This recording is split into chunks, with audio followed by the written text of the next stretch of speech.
আসসালামু আলাইকুম everyone, this is আয়াত ফ্রম আয়াত প্যারাডাইস। আশা করি আপনারা ভালো আছেন, সুস্থ আছেন। আমিও ভালো আছি আলহামদুলিল্লাহ।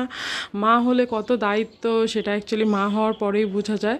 তো ছেলের অনেক দিন ধরে আবদার ছিল যে মা পিৎজা খাবো পিৎজা খাবো। তো আজকে তাকে নিয়ে চলে গিয়েছিলাম পিৎজা খাওয়াতে। তো পিৎজা খাওয়াতে কই গেলাম, কি করলাম আপনাদের সবার সাথে শেয়ার করব।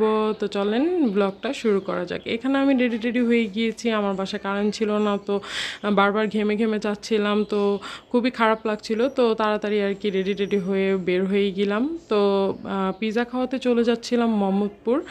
তো এই যে তাকে নিয়ে রিক্সা করে চলে যাচ্ছিলাম। বাসাটা খানিকটা দূরে দেখে আগে হচ্ছে গিয়ে রিক্সা করতে হয়, তারপরে হচ্ছে গিয়ে খানিকটা বাস, আবার রিক্সা। তো মোহাম্মদপুর ছাড়া আমি অ্যাকচুয়ালি সেফ প্লেস কোথাও দেখি না আমার বাচ্চাকে নিয়ে যাওয়ার জন্য। এখানেও অনেক রেস্টুরেন্ট আছে একটু ভিতরের দিকে কেরানীগঞ্জের, যেহেতু আমি বসিলা নদীর এই পারে থাকি, তো সেই ক্ষেত্রে হচ্ছে গিয়ে আমি মোহাম্মদপুরেই চলে যাই। আর মোহাম্মদপুর মেবি 30 মিনিটসই লাগে আমার বাসা থেকে যেতে। আমার সবচেয়ে বেশি বিউটিফুল পার্ট এটা লাগে আমার বাসা থেকে মোহাম্মদপুর যেতে, এই নদীটা দেখলে অ্যাকচুয়ালি আমার মনটা এত ভালো হয়ে যায় কি বলবো।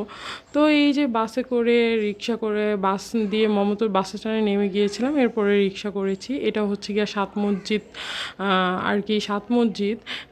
এটার ইয়াটা সামনে অনেক সুন্দর। যাই হোক, তো এই তো রিক্সা দিয়ে চলে যাচ্ছিলাম ছেলেকে নিয়ে। তো ফার্স্টে আমি টোকিও স্কোয়ারে যাব, যেহেতু আমার কাজ আছে, কিছু শপিংও আছে, তাকে নিয়ে কিছু শপিং করে নিব, এরপরে চলে যাব সেখানে।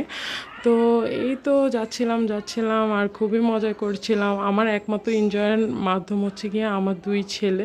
তাদেরকে ছাড়া অ্যাকচুয়ালি আমি কিছু বুঝি না, আর তারাও আমাকে ছাড়া কিছু বুঝে না। আমার ওয়ার্ল্ডই হচ্ছে গিয়ে আমার ছেলেরা। আমি আমার ছেলেদের সাথেই ঘুরতে পছন্দ করি। এই যে টোকিও স্কোয়ারে চলে এসেছিলাম, আর আমার সব জিনিসপত্রগুলো আমার কিনা শেষ। কি কিনেছি পরে দেখাবো, যেহেতু আমি একদমই টাইম পাই না। সেদিন টাইম গিয়েছিলাম, বৃষ্টির দিন ছিল, ঝিরিঝিরি বৃষ্টি পড়তেছিল, কিন্তু ওয়েদারটা খুবই সুন্দর ছিল আলহামদুলিল্লাহ। তো এই তো সেখানে চলে এসেছি, আমরা চলে এসেছি ডমিনোস আর কি। ডমিনোসে চলে এসেছিলাম। এটা তো পিৎজার জন্য বিখ্যাত, আপনারা সবাই জানেন। এটা মোহাম্মদপুর রিং রোডে অবস্থিত, আর হচ্ছে গিয়ে এটা শাহাবুদ্দিন প্লাজার নিচতলায়, একদম ঢুকলেই দেখতে পারবেন। তো আউটলেটটা খুবই ছোট ছিল, কিন্তু ছোট তুলনায় খুবই ভিড় ছিল, যেহেতু ডমিনোস বলে কথা। যাই হোক, আমার বাচ্চা তো খুবই একদম এলোমেলো হয়ে গিয়েছিল, তার শার্টের বোতাম খুলে গিয়েছিল, হা। যাই হোক, এই তো হচ্ছে গিয়ে ডমিনোস আর কি। ডমিনোসের আউটলেটটা খুবই ছোট ছিল। যাই হোক, আমার বাচ্চাকে আমি ঠিক করে টোরে বসিয়ে দিয়েছিলাম, বিকজ তার খুবই ক্ষুধা লেগে গিয়েছিল। সে মাত্র এক গ্লাস দুধ খেয়েই আমার সাথে বের হয়েছিল, সে কিছু খাবে না। এই খুশিতেই সে একদমই ব্যস্ত হয়ে পড়েছে যে সে মায়ের সাথে আর কি ডমিনোসের পিৎজা খেতে যাবে। যাই হোক, তো আমি আর কি তাকে বসিয়ে দিয়ে পিৎজা অর্ডার দিয়ে দিয়েছিলাম। পিৎজার সাথে হচ্ছে গিয়ে ড্রামাস্টিক উইংস আর কি অর্ডার দিয়েছিলাম। বারবিকিউ তাদের একটা মেনু ছিল, ওইটা অর্ডার দিয়েছিলাম।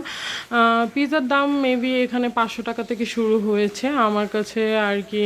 মোটামুটি আর কি 500 টাকা 600 টাকা বাজেটের থেকে আর কি শুরু হয়েছে। আপনারা দেখবেন এর নিচে কোনো পিৎজা নাই। আর তো আমি দিয়েছিলাম মেক্সিকান পিৎজা আর কি। মেক্সিকান পিৎজা অর্ডার দিয়েছিলাম মিডিয়াম সাইজেরটা, তারা ক্যাশ মেমো দিয়ে গিয়েছিল। আর আমার মেবি পিৎজাটা প্রায় 1300 না 1200, মানে 1300 প্লাস নিয়েছিল। আর হচ্ছে গিয়ে যেটা ড্রামস্টিক যেই উইংস দিয়েছিলাম বারবিকিউ, সেটা হচ্ছে গিয়ে প্রায় 350 না 450 নিয়েছিল, আমার ঠিক মনে নেই। যাই হোক, তো বসে গিয়েছিলাম। এখানে কোক আর পানি আমি আগে নিয়ে নিয়েছিলাম বাইরে থেকে। তো বসে গিয়েছিলাম, বসে ওয়েট করতেছিলাম, যেহেতু অনেক ভিড় ছিল। সেহেতু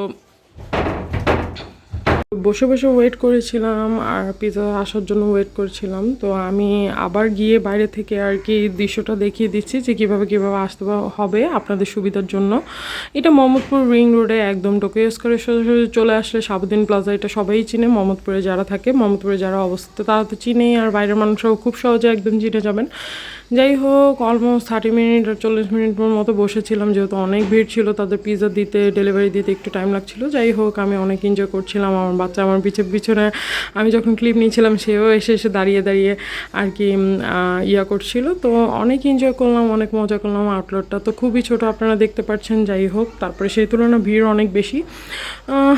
যাই হোক আর কি, এই তো আমাদের পিৎজা এসে পড়েছিল। আলহামদুলিল্লাহ আলহামদুলিল্লাহ, পিৎজাটা দেখতে তো খুবই ইয়ামি ছিল, কিন্তু খেতে মোটামুটি ভালোই ছিল, অত খারাপ ছিল না। কিন্তু ডমিনোস পিৎজা হিসেবে আমি মনে করেছিলাম আরও বেস্ট হবে, যেহেতু আর কি আমি থিঙ্ক করেছিলাম যে বেস্ট হবে, এর জন্য আর কি আমি মিডিয়াম সাইজেরটা আর কি অর্ডার দিয়েছিলাম।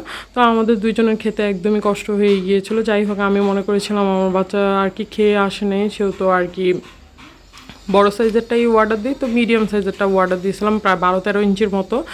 যাই হোক, তো খাচ্ছিলাম মোটামুটি ঠিক আছিল, কিন্তু আমি যতটা ভেবেছিলাম যে যতটা মজা হবে ততটা মজা ছিল না। যাই হোক, তো মোটামুটি আর কি বলা যায়।